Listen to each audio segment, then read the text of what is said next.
La Biblia nos enseña a ser compasivos y generosos, pero también nos advierte sobre aquellos cuya conducta puede desviarnos del camino correcto. En Proverbios 14:7 se nos aconseja: apártate de la presencia del necio, porque en él no hallarás labios de ciencia. Esto nos revela una verdad esencial. No toda ayuda edifica, y hay personas que, en lugar de beneficiarse de nuestro apoyo, pueden llevarnos a la ruina.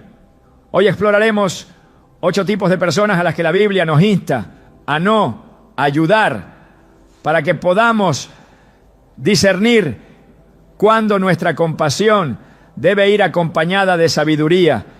¿Estás listo para descubrir a quiénes debes evitar y por qué esto puede ser clave en tu vida espiritual? ¿Alguna vez te has encontrado tratando de ayudar a alguien que, en lugar de agradecer, rechaza tu consejo, se burla de tu advertencia o incluso se molesta porque intentas corregirlo? Es frustrante, ¿verdad? La Biblia nos muestra que no toda ayuda es bien recibida y que hay personas a las que, por más que intentemos guiarlas, simplemente no quieren cambiar. Proverbios 9:7-8 nos dice: el que corrige al burlón se gana insultos, el que reprende al malvado se gana desprecio. No reprendas al insolente, no sea que acabe por odiarte. Corrige al sabio y te amará. Estas palabras nos revelan una verdad poderosa. Hay quienes desprecian la corrección, se aferran a su necedad y, lejos de aprender, se enojan con quien intenta mostrarles el camino correcto. ¿Cuántas veces hemos intentado abrirle los ojos a alguien solo para recibir rechazo a cambio? Imagina la escena. Una persona se está dirigiendo directo hacia un abismo y tú, por amor y compasión, intentas advertirle, le gritas, le señalas el peligro, incluso intentas detenerla. Pero en lugar de agradecerte, te ignora, se burla y sigue adelante como si nada. Así son aquellos que rechazan la corrección. No importa cuántas veces les adviertas, siempre encontrarán una excusa para continuar en su camino equivocado.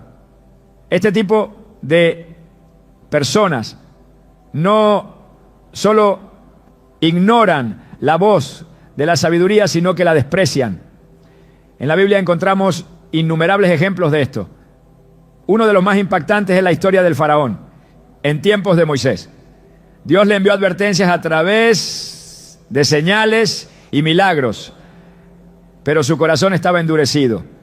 Éxodo 7:13 dice: y el corazón de Faraón se endureció y no los escuchó, como Jehová lo había dicho. Este es el peligro de quienes rechazan la corrección. No solo ignoran la verdad, sino que su orgullo los lleva a sufrir consecuencias devastadoras. ¿Cuántas veces hemos visto a alguien tomar una mala decisión después de haber sido advertido una y otra vez? La Biblia nos dice que corregir a un necio es inútil porque no tiene la humildad para reconocer su error. Proverbios 12:15 lo dice claramente: el camino del necio es recto a sus propios ojos, mas el que obedece el consejo es sabio. Y aquí es donde debemos hacer una pausa y reflexionar. ¿Cuántas veces hemos insistido en ayudar a alguien que simplemente no quiere escuchar? El problema de seguir invirtiendo tiempo y esfuerzo en personas que rechazan la corrección es que tarde o temprano esa actitud puede afectarnos. Podemos desgastarnos emocionalmente, sentirnos frustrados y, en algunos casos, incluso empezar a dudar de lo que es correcto. Es por eso que la Biblia nos advierte que debemos apartarnos de los necios. Proverbios 14:7 nos dice: apártate de la presencia del necio, porque en él no hallarás labios de ciencia. Esto no significa que debamos dejar de ser compasivos, sino que debemos ser sabios en nuestra ayuda. No podemos forzar a alguien a cambiar, ni podemos gastar nuestras energías en quien no está dispuesto a recibir corrección. Jesús mismo nos dio una enseñanza muy clara sobre esto. En Mateo 7:6 dijo: no den lo sagrado a los perros, ni echen sus perlas a los cerdos, no sea que las pisoteen y volviéndose los despedacen. Esta advertencia es poderosa porque nos muestra que hay personas que no valoran la verdad, que menosprecian el consejo y que en lugar de cambiar pueden volverse en contra de quienes intentan ayudarla. ¿Alguna vez has tratado de advertir a alguien sobre un mal camino y en lugar de escucharte te ha atacado o tratado con desprecio? Esto nos lleva a otro punto crucial. Cuando ayudamos a alguien, esperamos ver fruto, queremos que esa persona crezca, que cambie, que mejore. Pero si después de múltiples intentos seguimos viendo la misma actitud de rechazo, quizás sea el momento de soltar. En Lucas 13, 6-9, Jesús contó la parábola de la higuera estéril. Un hombre tenía una higuera que no daba fruto y después de 3 años decidió cortarla, pues estaba ocupando espacio inútilmente. Pero el viñador pidió 1 año más para darle cuidados, y si después de eso no daba fruto, entonces la cortaría. Esta parábola nos enseña algo vital. Hay que dar oportunidad para el cambio, pero si no hay fruto, llega el momento de dejarlo ir. El rey Acab es otro ejemplo de alguien que rechazó la corrección una y otra vez. Cuando el profeta Elías lo confrontó por su maldad, en lugar de arrepentirse, persistió en sus caminos. Una Reyes 21:20 nos muestra su actitud desafiante. ¿Me has encontrado, enemigo mío?, exclamó Acab. Sí, respondió Elías, porque te has vendido para hacer lo malo ante los ojos del Señor. Su orgullo lo llevó a la destrucción. Esta historia nos deja una lección clara. Insistir en advertir a alguien que no quiere escuchar es inútil. Dios nos llama a corregir, pero también nos da discernimiento para saber cuándo debemos apartarnos. Cuando intentamos ayudar a alguien que rechaza la corrección, corremos el riesgo de gastar nuestras fuerzas en vano. En Eclesiastés 10:2-3 se nos dice: el corazón del sabio se inclina a la derecha, mas el corazón del necio a la izquierda. Y aun mientras va por el camino, el necio carece de cordura y va diciendo a todos que es necio. En otras palabras, hay personas que sin importar cuántas oportunidades les des, seguirán en su terquedad. No podemos cargar con la responsabilidad de cambiar a quienes no desean ser cambiados. Jesús nos enseñó que hay un momento en el que debemos sacudirnos el polvo de los pies y seguir adelante. En Mateo 10:14, cuando enviaba a sus discípulos a predicar, les dijo: si alguno no os recibe ni escucha vuestras palabras, salid de aquella casa o ciudad y sacudid el polvo de vuestros pies. Esto es una enseñanza de vida. No podemos forzar a nadie a recibir la verdad. Entonces, ¿qué debemos hacer? Lo primero es orar. La oración puede lograr lo que nuestras palabras no pueden. Lo segundo es reconocer que hay un límite en nuestra responsabilidad. No somos los salvadores de nadie. Nuestro papel es sembrar la semilla, pero el corazón de la persona es quien decide si la recibe o no. Lo tercero es aprender a discernir. La Biblia nos dice en Mateo 7:16, por sus frutos los conoceréis. Si una persona no muestra disposición al cambio, quizás sea momento de dar un paso atrás y confiar en que Dios se encargará de tratar con ella. A lo largo de la historia hemos visto cómo Dios ha tratado con necios que rechazaron su corrección, pero también hemos visto el poder de la transformación en aquellos que estuvieron dispuestos a escuchar. El ladrón en la cruz, en su último momento, reconoció su error y recibió la gracia de Jesús. Saulo, quien perseguía a los cristianos, tuvo un encuentro con Dios y se convirtió en el apóstol Pablo. La diferencia entre ellos y aquellos que fueron destruidos no fue la oportunidad de cambiar, sino la disposición a recibir la corrección. Nuestra compasión nunca debe ser mayor que nuestra sabiduría. Ayudar a alguien que rechaza la corrección no solo es inútil, sino que puede volverse en nuestra contra. Dios nos llama a ser luz, pero no podemos alumbrar a quien deliberadamente cierra los ojos. No se trata de dejar de amar, sino de entender que algunas personas solo aprenderán a través de las consecuencias de sus propios actos. Como nos dice Proverbios 26:4, no respondas al necio según su necedad, para que no seas tú también como él. Cuando entendemos esta verdad, dejamos de desgastarnos intentando cambiar a quienes no quieren ser cambiados. Dios tiene su tiempo y su forma de obrar en cada persona, y a veces lo mejor que podemos hacer es apartarnos y dejar que Él haga su obra. Desde tiempos antiguos la Biblia ha dejado claro que el trabajo y el esfuerzo son principios fundamentales en la vida del creyente. Sin embargo, también advierte sobre aquellos que eligen la pereza como estilo de vida, esperando recibir sin dar nada a cambio. Estas personas no solo rehúsan esforzarse, sino que buscan aprovecharse de la generosidad de otros, manipulando la compasión para evitar la responsabilidad.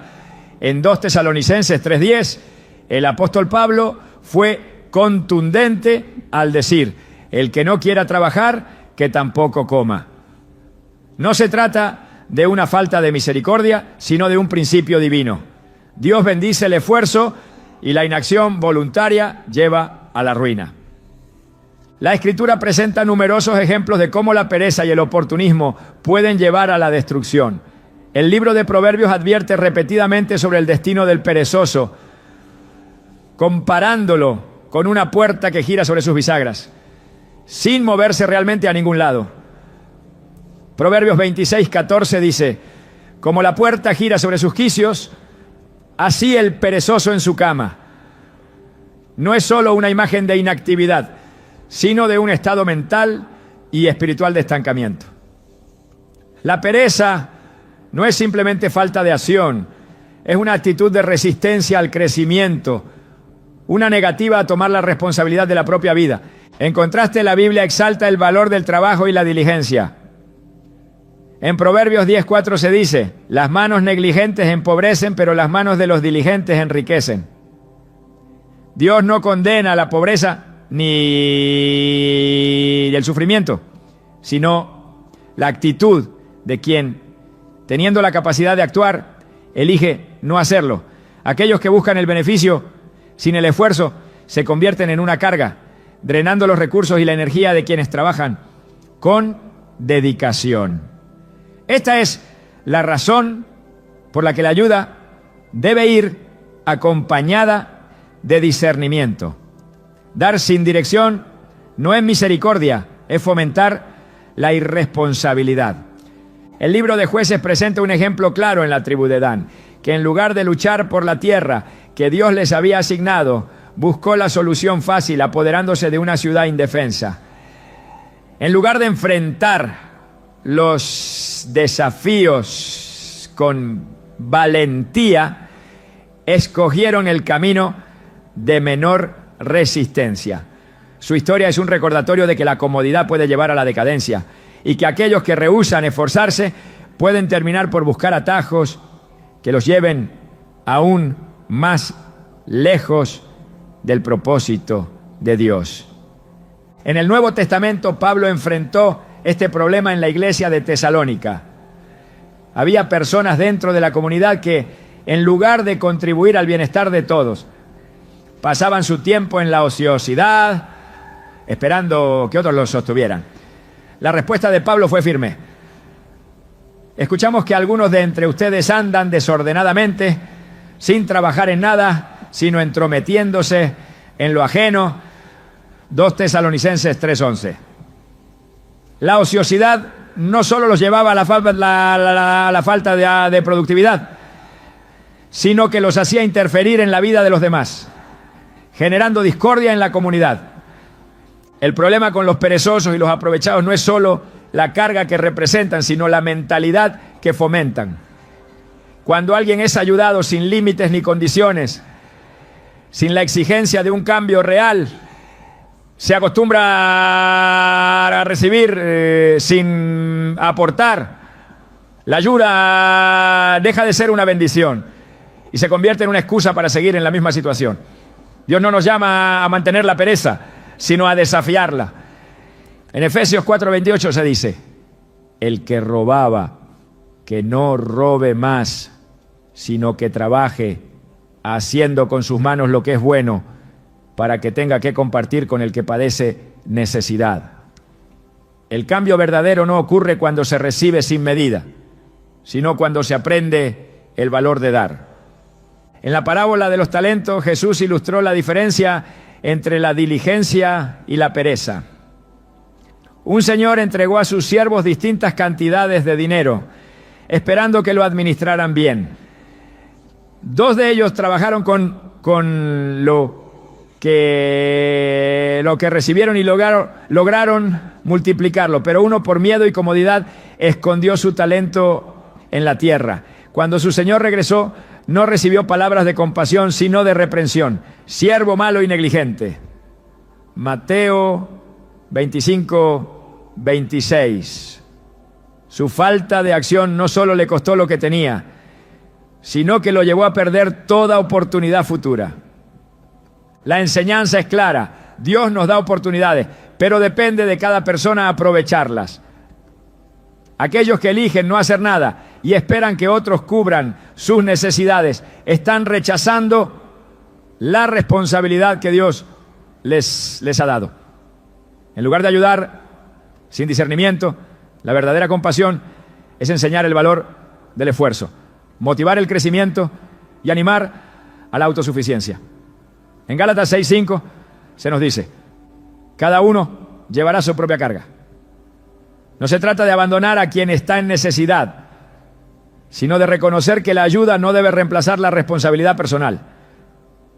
El pueblo de Israel vivió esta lección en el desierto. Dios les proveyó maná cada mañana, pero les dio instrucciones específicas.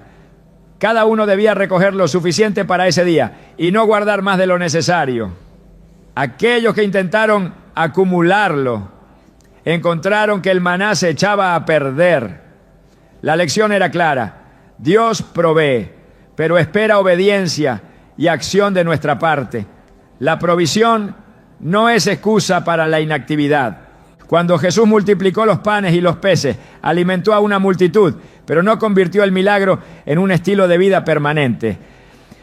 Después de haber sido saciados, las personas lo buscaron nuevamente, esperando seguir recibiendo sin esfuerzo. Jesús respondió con claridad: trabajen no por el alimento que perece, sino por el alimento que a vida eterna permanece. Juan 6:27. Su mensaje no era solo sobre el pan físico, sino sobre el principio espiritual.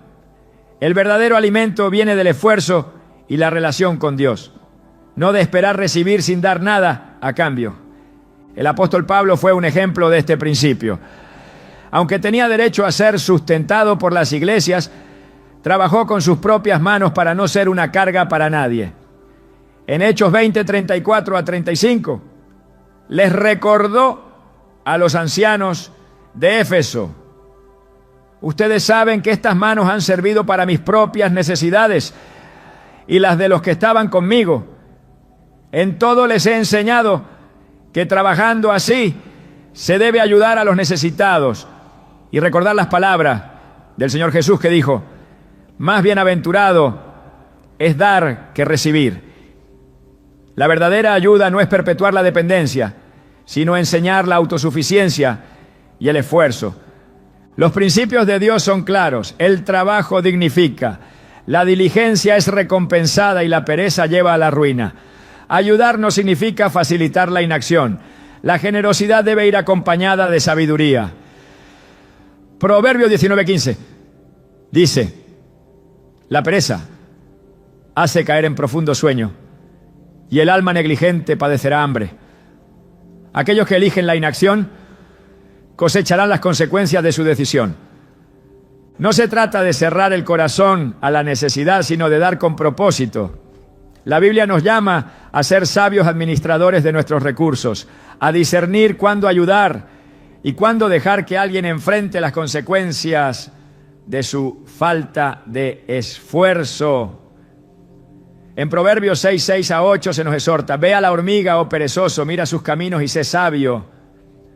Aunque no tiene capitán, ni gobernador, ni señor, prepara en el verano su comida y recoge en el tiempo de la siega su mantenimiento. Dios honra el esfuerzo y la responsabilidad. Ayudar a los demás es un acto de amor, pero la verdadera compasión no es dar sin medida, sino inspirar el cambio. La ayuda sin límites no es misericordia, es facilitar la destrucción.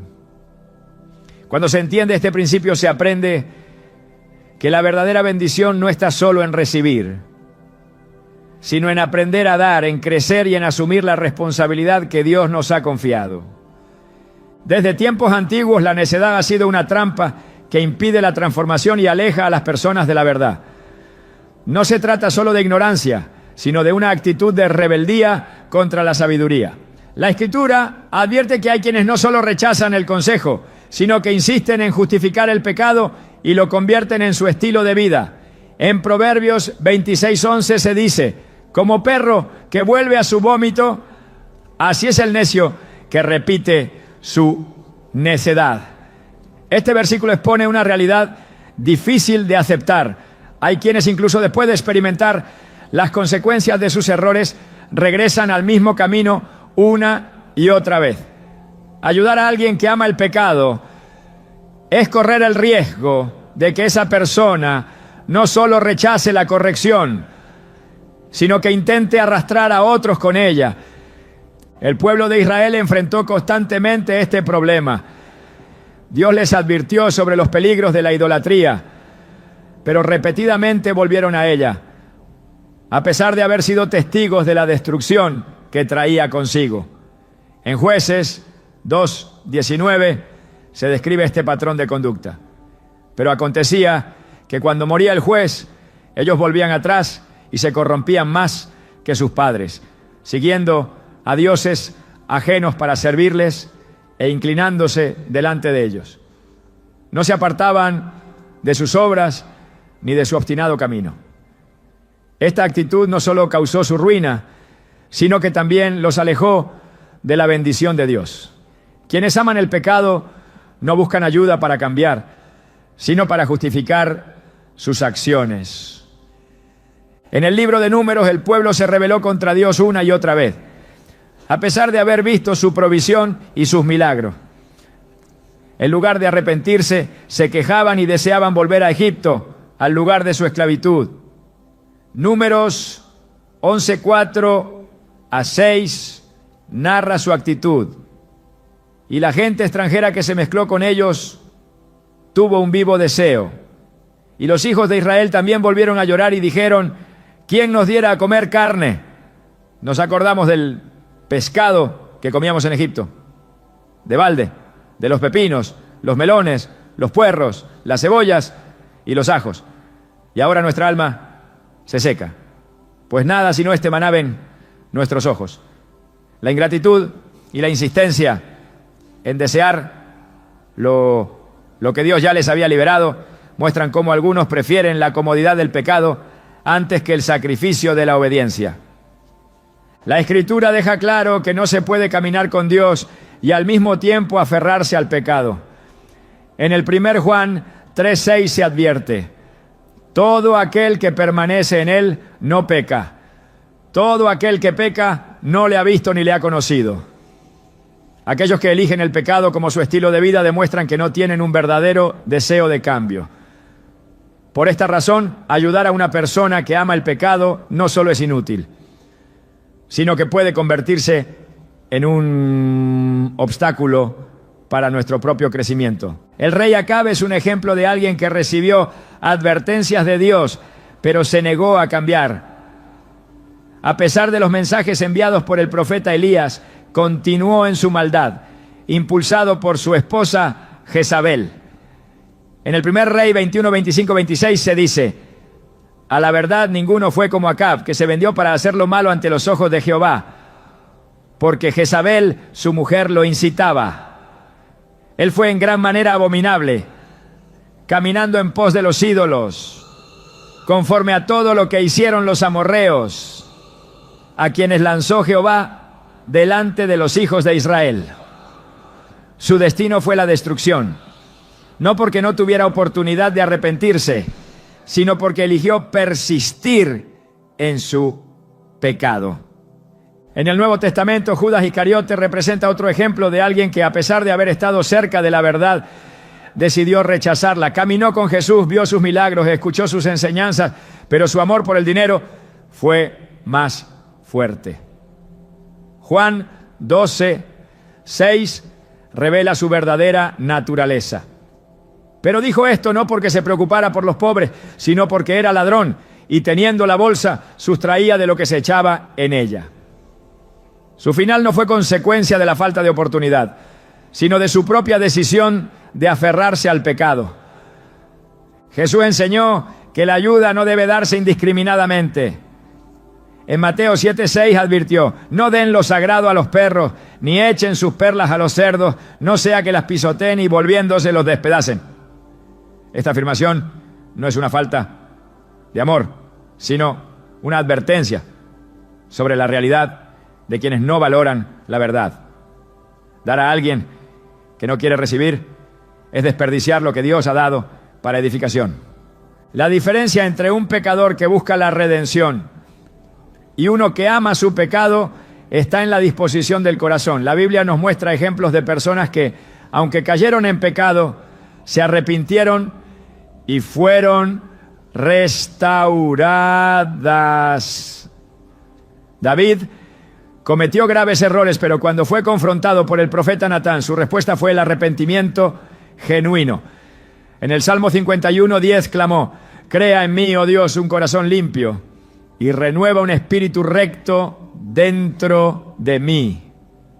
Su historia contrasta con la de Saúl, quien en lugar de arrepentirse, buscó justificar sus acciones.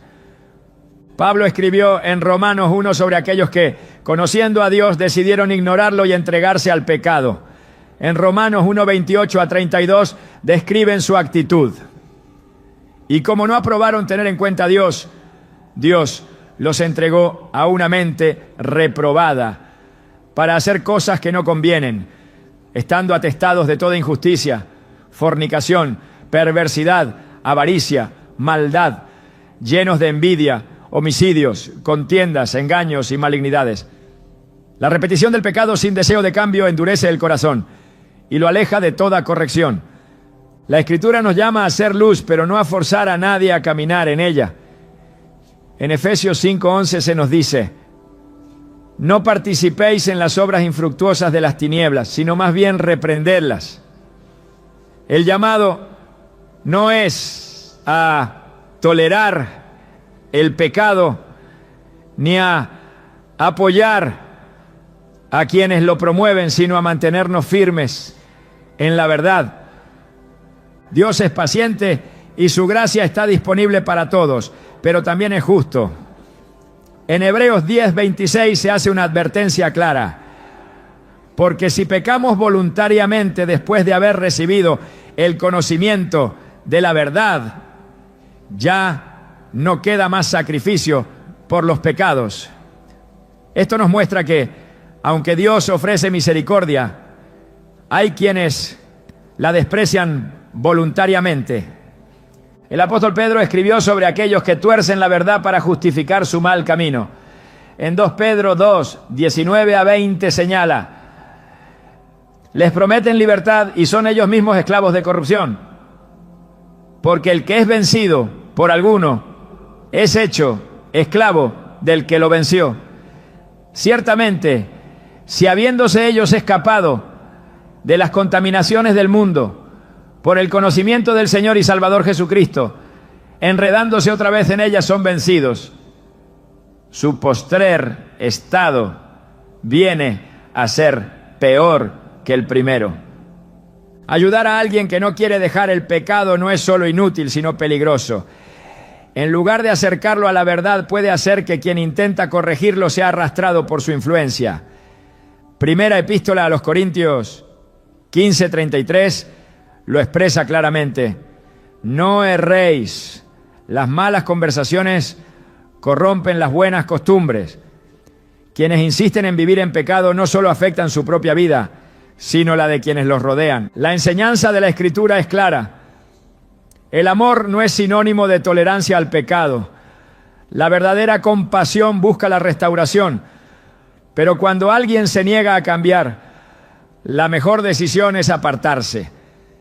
Dios nos llama a extender la mano a quien desea ser levantado, pero no a cargar con quienes insisten en permanecer en el suelo. La luz no puede mezclarse con la oscuridad sin perder su esencia. Desde el principio de los tiempos, la traición ha sido una sombra que acecha incluso a los más justos. No es algo nuevo ni extraño. La Escritura está llena de advertencias sobre aquellos que con palabras dulces esconden intenciones perversas. La traición no siempre se manifiesta con acciones evidentes. A veces la deslealtad se oculta tras la máscara de una amistad falsa, tras el disfraz de alguien que parece cercano, pero que en realidad está esperando el momento oportuno para volverse en contra. En Salmos 41:9 se revela esta realidad con una crudeza inquietante. Aún mi mejor amigo, en quien yo confiaba y que compartía el pan conmigo, me ha traicionado. Estas palabras resuenan como un eco en la historia, porque no es la traición de un enemigo lo que duele más, sino la del amigo en quien se confiaba. El caso más impactante de traición en la Biblia es el de Judas Iscariote. No fue un extraño quien vendió a Jesús por unas monedas de plata, sino uno de los 12, uno que caminó a su lado, que vio los milagros, que compartió el pan con él. Su historia es un recordatorio de que no todos los que se presentan como aliados lo son realmente. En Mateo 26:48-49 se describe el momento en el que Judas entrega al maestro con una señal devastadora. Y el que le entregaba les había dado señal, diciendo: al que yo bese, ese es, prendedle. Enseguida se acercó a Jesús y dijo: salve, maestro, y le besó. El beso, símbolo de afecto y confianza, se convirtió en el emblema de la falsedad. No siempre la traición es tan evidente desde el principio. A veces la deslealtad se esconde tras años de aparente lealtad. La Biblia nos muestra que hay quienes se acercan no para construir, sino para destruir desde adentro. En el caso de Dalila, su acercamiento a Sansón no fue un acto de amor, sino una estrategia de los filisteos para descubrir su debilidad. Con palabras suaves y una aparente devoción, lo llevó a revelar su secreto. Y cuando tuvo la información que necesitaba, lo entregó sin dudar. Jueces 16:18 dice: viendo Dalila que él le había descubierto todo su corazón, envió a llamar a los principales de los filisteos, diciendo: venid esta vez, porque él me ha descubierto todo su corazón. La traición no siempre es inmediata. A veces se cultiva con paciencia hasta el momento en que se pueda ejecutar con el mayor daño posible. Las Escrituras advierten sobre aquellos que con palabras halagadoras y apariencias engañosas se infiltran en la vida de los justos. Proverbios 26:24-26 describen esta realidad con precisión. Con sus labios el que odia disimula, pero en su interior maquina engaño. Cuando hable amigablemente, no le creas, porque hay 7 abominaciones en su corazón. Aunque su odio se cubra con engaño, su maldad será descubierta en la congregación. El problema no es solo que existan traidores, sino que a menudo se presentan de una manera en la que es difícil identificarlos hasta que el daño ya está hecho. En la historia del rey David, la traición vino de su propio hijo, Absalón. La traición de un amigo es dolorosa, pero la de un familiar es aún más devastadora. Absalón no solo conspiró contra su padre, sino que lo hizo con astucia, robando el corazón del pueblo y manipulando la percepción de la gente para debilitar el reino de David. 2 Samuel 15:6 describe su estrategia. Así hacía Absalón con todos los de Israel que venían al rey a juicio, y así robaba Absalón el corazón de los de Israel. Su traición no fue una rebelión abierta desde el principio, sino un trabajo lento de manipulación hasta que tuvo suficiente poder para desafiar a su propio padre. La traición no solo viene de individuos, ¿no?, sino también de grupos que se presentan como aliados, pero que en realidad buscan su propio beneficio. En el libro de Nehemías se relata cómo los enemigos de Israel intentaron detener la reconstrucción de los muros de Jerusalén, no con ataques directos, sino con estrategias de engaño. En Nehemías 6:2 se narra el intento de engaño. Sanbalat y Gesem enviaron a decirme: ven y reunámonos en alguna de las aldeas en el campo de Ono. Pero ellos habían pensado hacerme daño. No siempre la traición se presenta como un ataque abierto. A veces se viste de una invitación aparentemente inofensiva. Las Escrituras enseñan que hay que ser prudentes en la elección de las personas en las que se confía. En Miqueas 7:5 se da un consejo que puede parecer duro, pero que es una advertencia necesaria. No confiéis en amigo, ni tengáis confianza en príncipe. De la que duerme a tu lado, cuídate, no abras tu boca. No se trata de vivir con miedo, sino de ser conscientes de que no todas las personas que parecen cercanas lo son realmente. En el Nuevo Testamento, Pablo enfrentó traiciones dentro de la iglesia. En 2 Timoteo 4:10 menciona a Demas, quien lo abandonó por amor al mundo, porque Demas me ha desamparado, amando este mundo, y se ha ido a Tesalónica. Su partida no solo fue un acto de abandono, sino una muestra de cómo algunos pueden caminar un tiempo en la fe, pero en su corazón nunca estuvieron realmente comprometidos. Los falsos amigos no solo pueden causar daño, sino que también pueden desviarnos del propósito de Dios. En Proverbios 22:24-25 se advierte sobre la influencia de quienes no tienen una intención genuina. No te hagas amigo del iracundo, ni andes con el hombre violento, para que no aprendas sus maneras y tomes lazo para tu alma. La cercanía con personas equivocadas puede hacer que, sin darnos cuenta, adoptemos sus actitudes y nos alejemos del camino correcto. El peligro de los traidores es que, a diferencia de los enemigos declarados, no atacan de frente. En Lucas 22:3-4 se describe cómo Judas buscó la oportunidad perfecta para entregar a Jesús. Y entró Satanás en Judas, por sobrenombre Iscariote, el cual era uno del número de los 12, y fue y habló con los principales sacerdotes y con los jefes de la guardia de cómo se lo entregaría. Su traición no fue un acto impulsivo, sino el resultado de una decisión calculada. Las Escrituras enseñan que la confianza es valiosa y debe ser otorgada con discernimiento.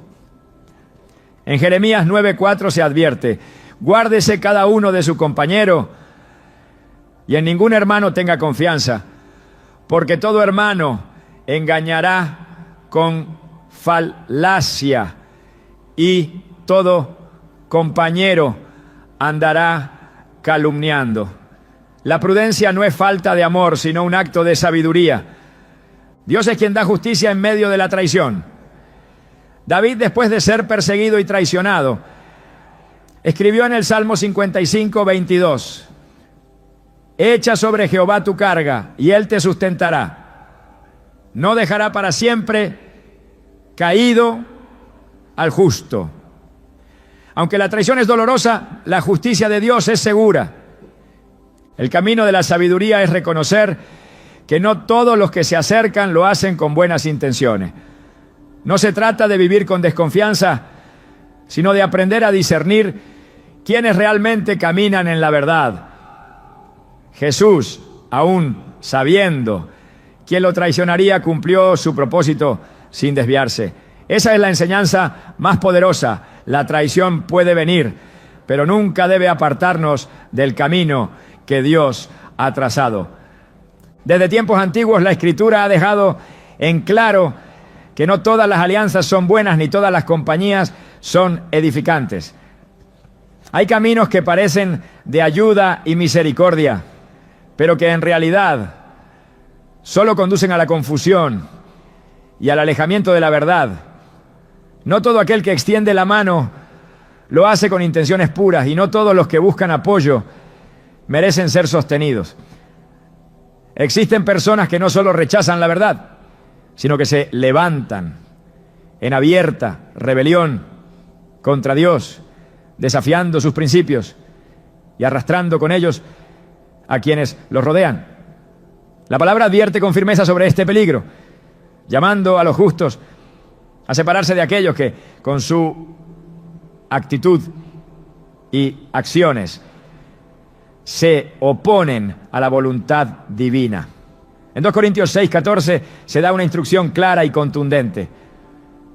No os unáis en yugo desigual con los incrédulos, porque ¿qué compañerismo tiene la justicia con la injusticia? ¿Y qué comunión la luz con las tinieblas? Esta advertencia no es solo una guía para la vida espiritual, sino una regla de protección para evitar caer en el engaño y la corrupción que acompaña a quienes desprecian la verdad. La historia de Israel está marcada por momentos en los que la alianza con aquellos que se rebelaban contra Dios trajo consecuencias devastadoras. En el libro de Números se relata el episodio de Coré, Datán y Abiram, quienes con un espíritu de insurrección se levantaron contra Moisés y Aarón, desafiando la autoridad establecida por Dios. En Números 16:3 proclamaron con arrogancia: basta ya de vosotros, toda la congregación, todos ellos son santos, y Jehová está en medio de ellos. ¿Por qué, pues, os levantáis vosotros sobre la congregación de Jehová? Su rebeldía no era solo contra los líderes visibles, sino contra Dios mismo. No buscaban justicia, sino poder, disfrazando su insubordinación de una falsa reivindicación de igualdad. Su destino fue una advertencia para todos. La tierra se abrió debajo de ellos y fueron tragados vivos junto con aquellos que los siguieron en su rebelión. Este juicio dejó en claro que asociarse con quienes se levantan contra Dios solo conduce a la destrucción. Los reyes de Israel y Judá enfrentaron repetidamente el problema de las alianzas equivocadas. Josafat, un rey que temía a Dios, cometió el error de unirse en pacto con Acab, un monarca impío que había llevado a Israel a la idolatría.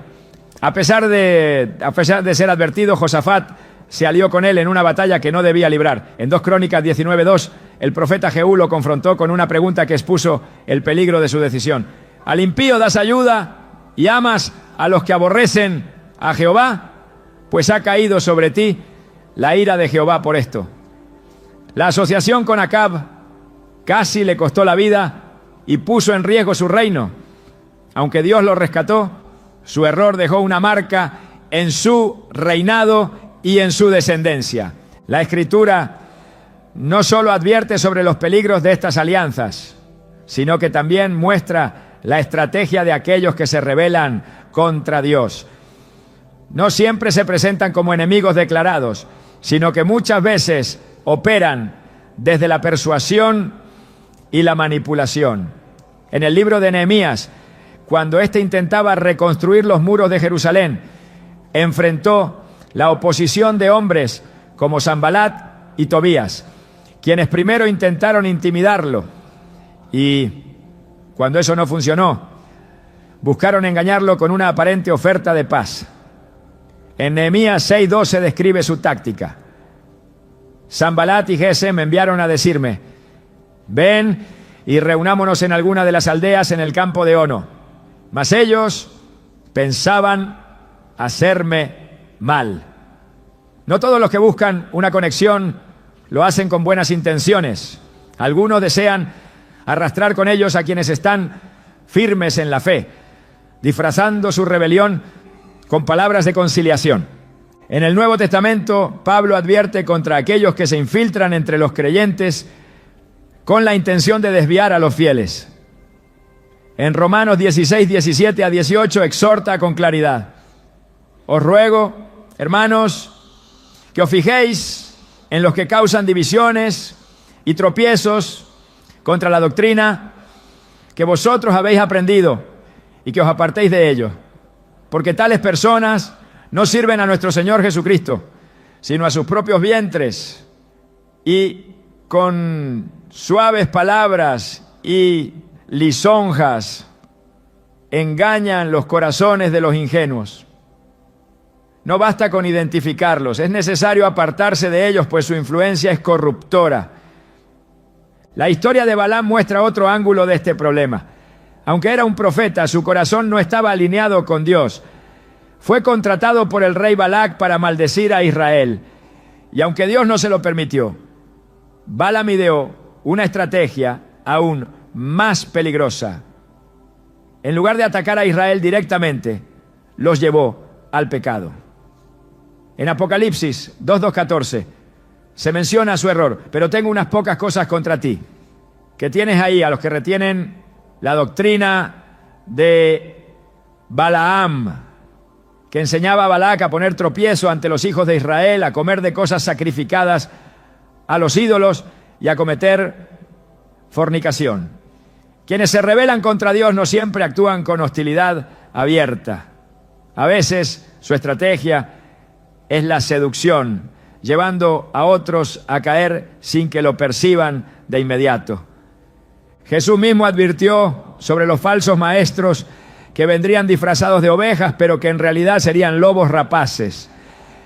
En Mateo 7:15 a 16 dijo: guardaos de los falsos profetas, que vienen a vosotros con vestidos de ovejas, pero por dentro son lobos rapaces. Por sus frutos los conoceréis.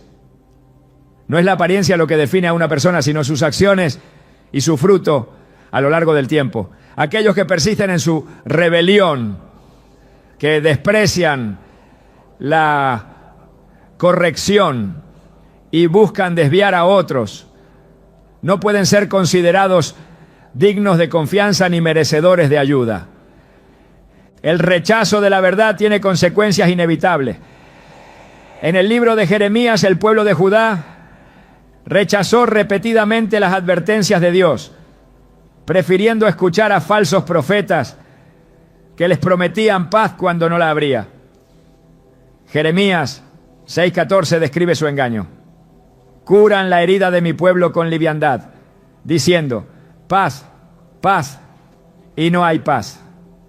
No se puede ayudar a quien no desea ser corregido, ni a quien se esfuerza por arrastrar a otros en su rebelión. En 2 Pedro 2:1 se advierte sobre aquellos que introducen herejías destructivas, negando al Señor que los rescató y atrayendo sobre sí mismos destrucción repentina.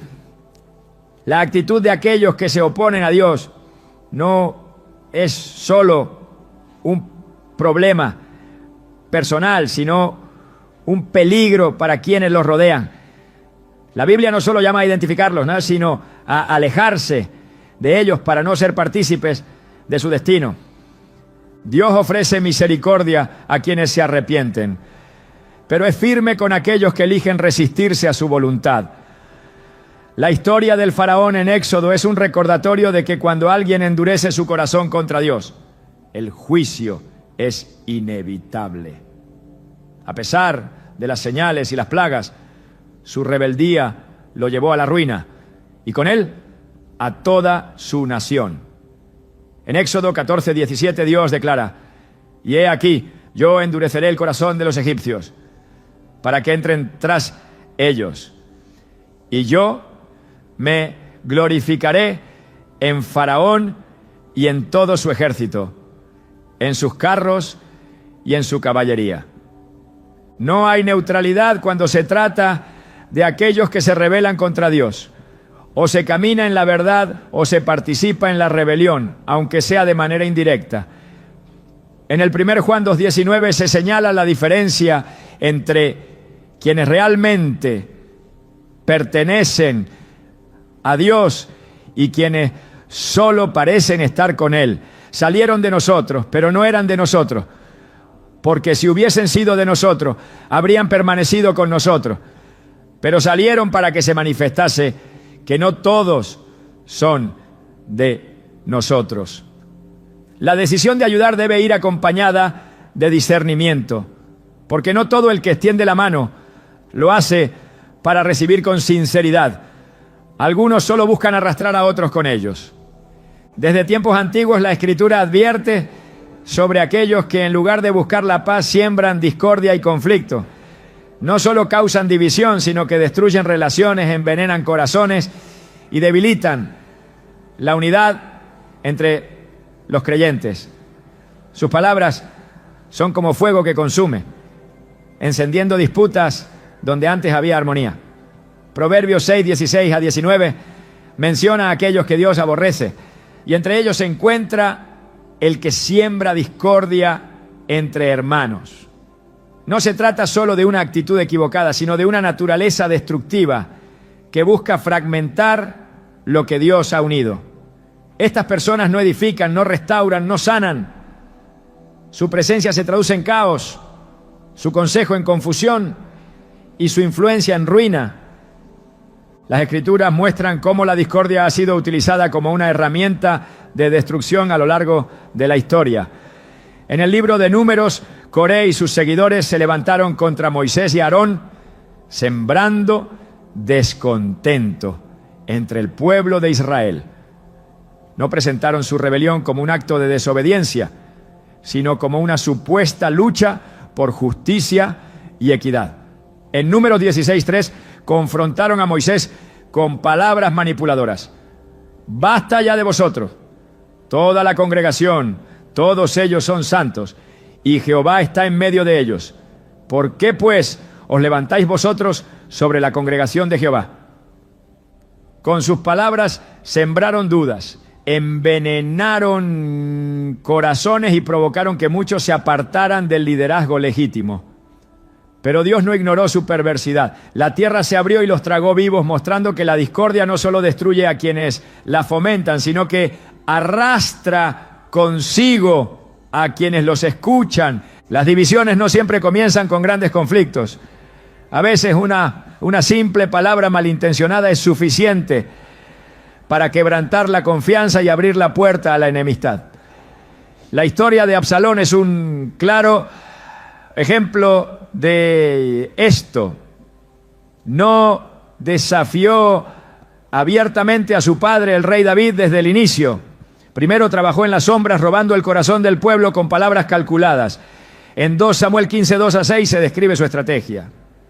Se colocaba en el camino de quienes iban a presentar casos ante el rey y les decía que no encontrarían justicia, ganándose su favor con promesas vacías. No necesitó levantar un ejército de inmediato.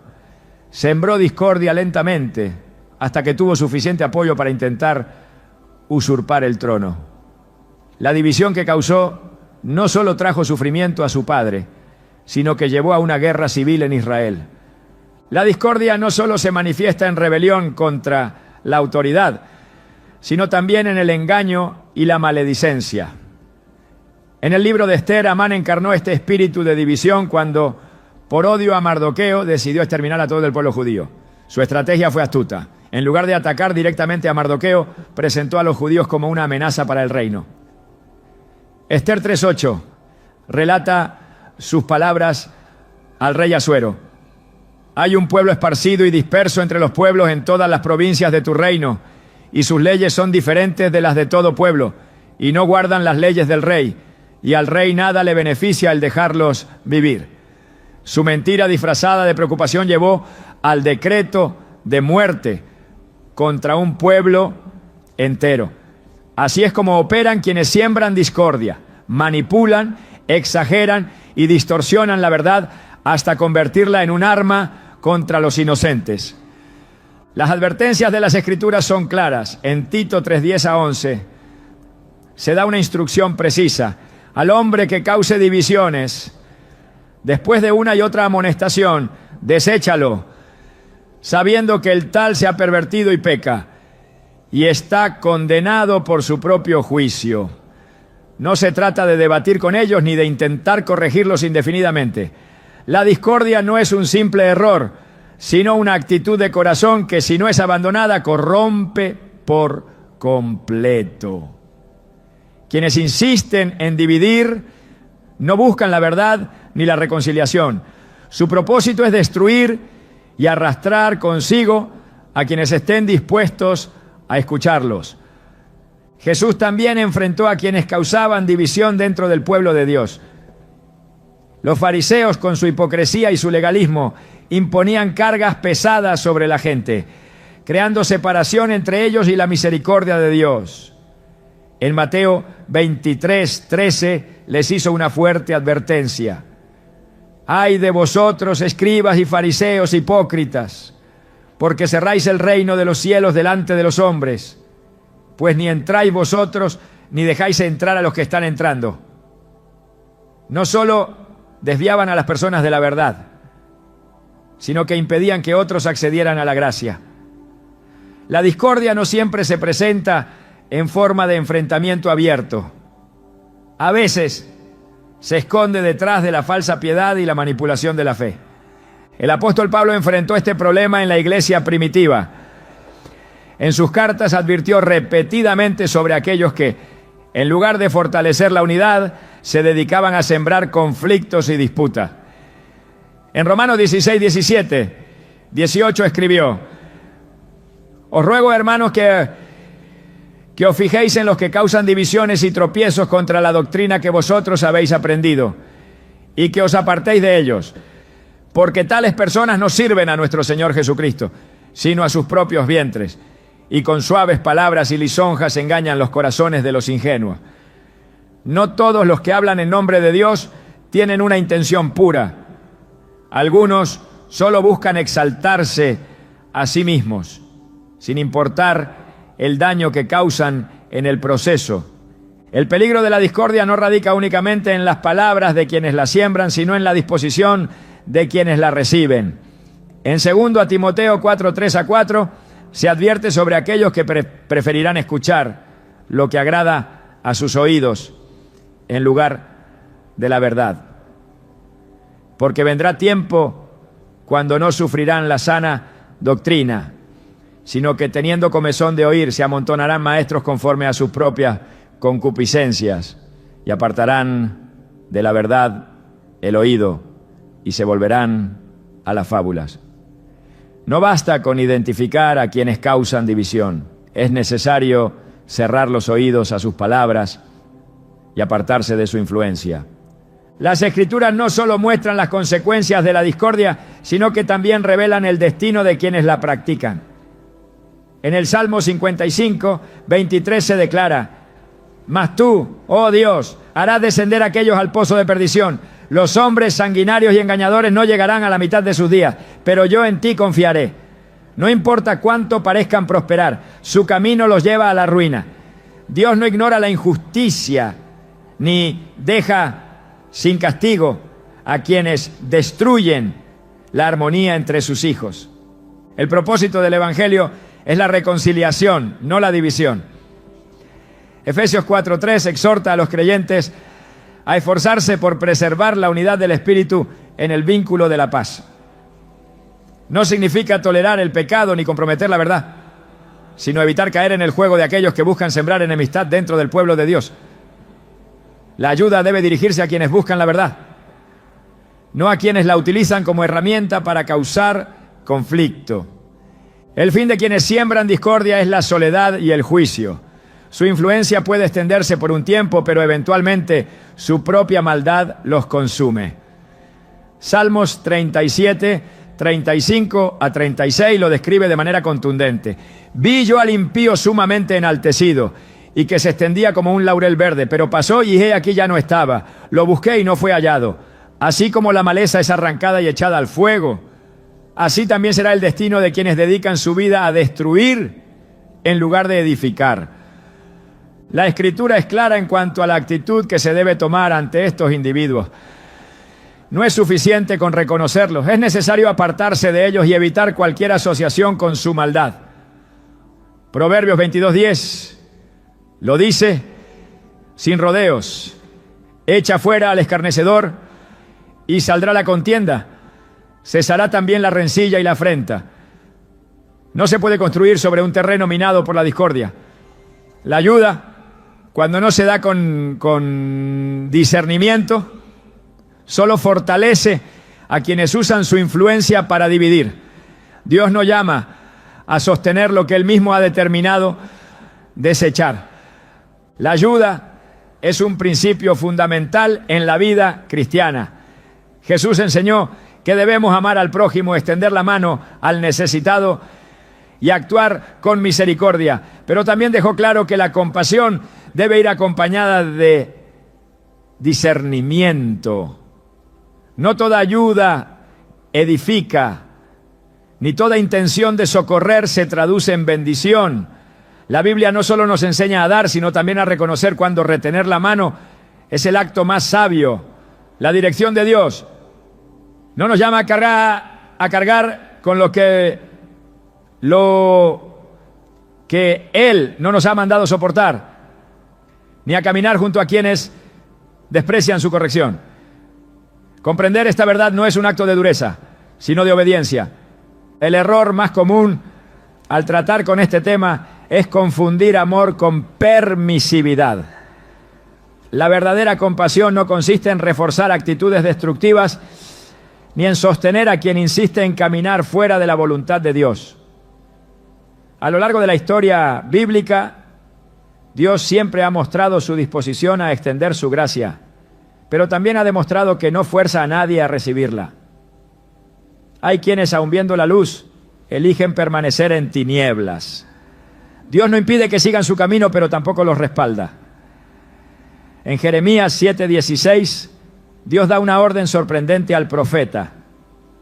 Tú, pues, no ores por este pueblo, ni levantes por ellos clamor ni oración, ni me ruegues, porque no te oiré.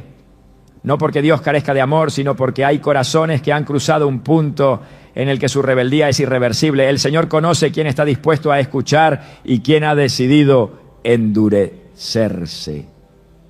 Uno de los mayores peligros de insistir en ayudar sin discernimiento es que en el proceso se puede terminar desviándose del propósito de Dios.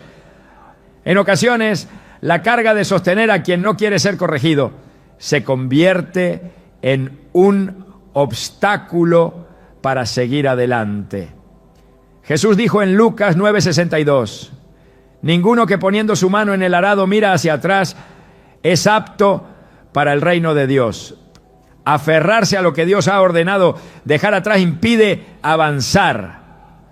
Hay momentos en los que la ayuda deja de ser un acto de bondad y se convierte en un lazo que impide el crecimiento espiritual. El desgaste emocional y espiritual de sostener relaciones que no llevan fruto es una realidad que la Biblia no ignora. El pueblo de Israel, en su travesía por el desierto, cargó con la presencia constante de quienes murmuraban, dudaban y se resistían a la voluntad de Dios. En Números 11:1 se describe cómo el descontento del pueblo provocó la ira del Señor. Aconteció que el pueblo se quejó a oídos de Jehová, y lo oyó Jehová y ardió su ira, y se encendió en ellos fuego de Jehová, y consumió uno de los extremos del campamento. La queja y la resistencia a la dirección divina no solo afectan a quienes las practican, sino que contaminan el ambiente espiritual de quienes los rodean. La presencia de personas que constantemente se oponen a la verdad, lejos de fortalecer la fe, desgasta y corrompe. Jesús no solo llamó a amar, sino también a ser prudentes en la elección de con quién caminar. En Mateo 10:14 dio una instrucción clara a sus discípulos. Y si alguno no os recibiere, ni oyere vuestras palabras, salid de aquella casa o ciudad y sacudid el polvo de vuestros pies. No mandó insistir ni forzar la verdad en quienes la rechazaban, sino seguir adelante. El tiempo y la energía de un creyente son recursos valiosos y Dios no llama a desperdiciarlos en terreno infértil. Permanecer en asociaciones que no edifican puede tener consecuencias graves.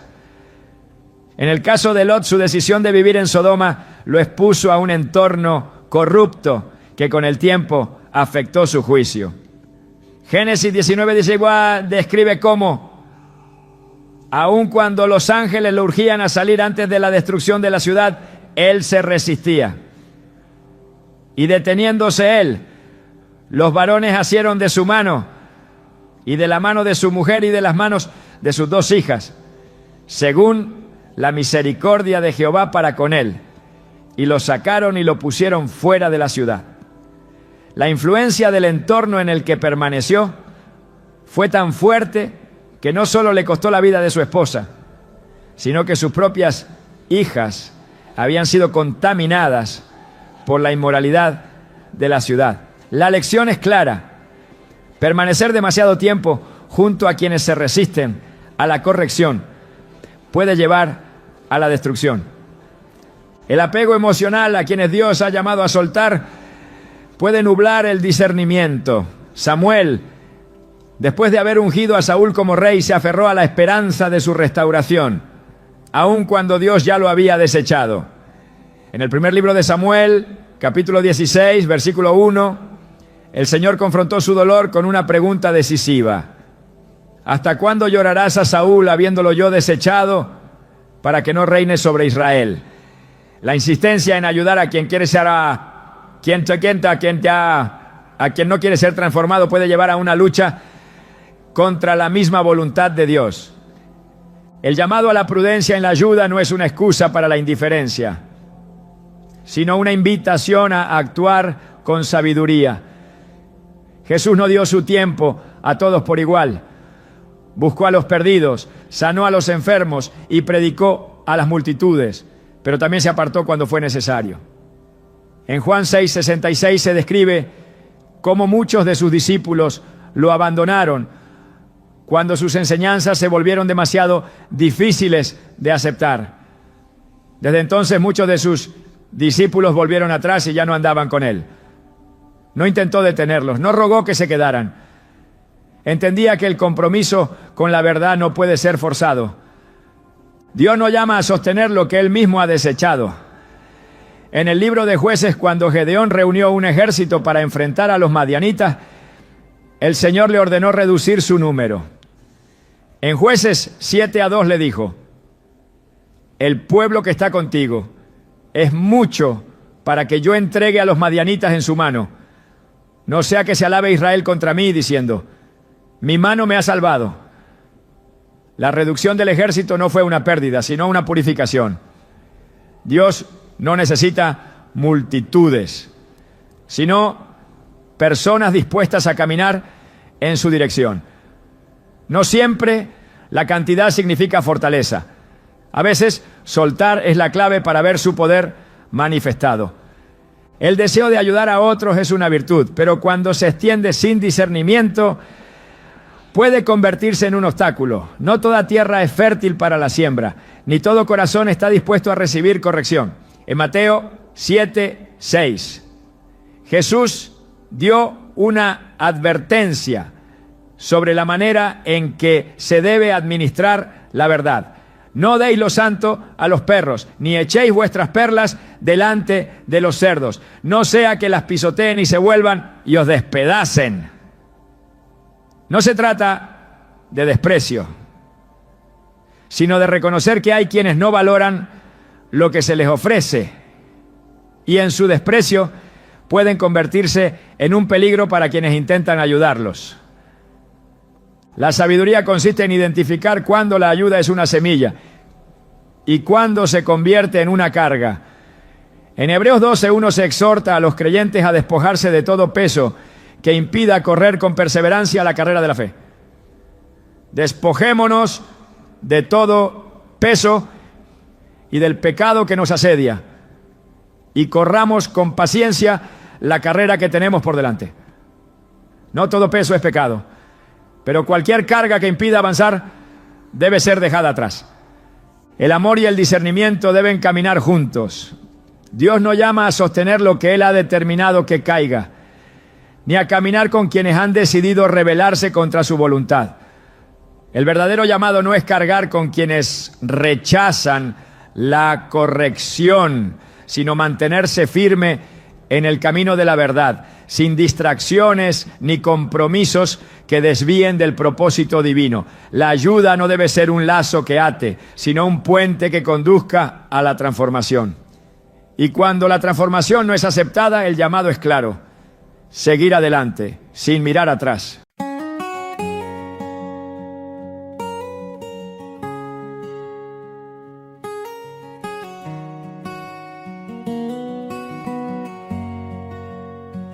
Down by the river where we used to play, barefoot dreams and summer haze, Mama's voice across the breeze, calling home through rustling leaves. Every sunset paints the skies like the stories in our eyes. Simple days that felt so long, now they live inside this song. Take me back to the fields of gold, where laughter echoes, hearts unfold. The smell of rain, the evening light, still feels like home tonight. I see the river, I hear her call. Dinner's ready through it all. My childhood softly sings in the wind, in everything.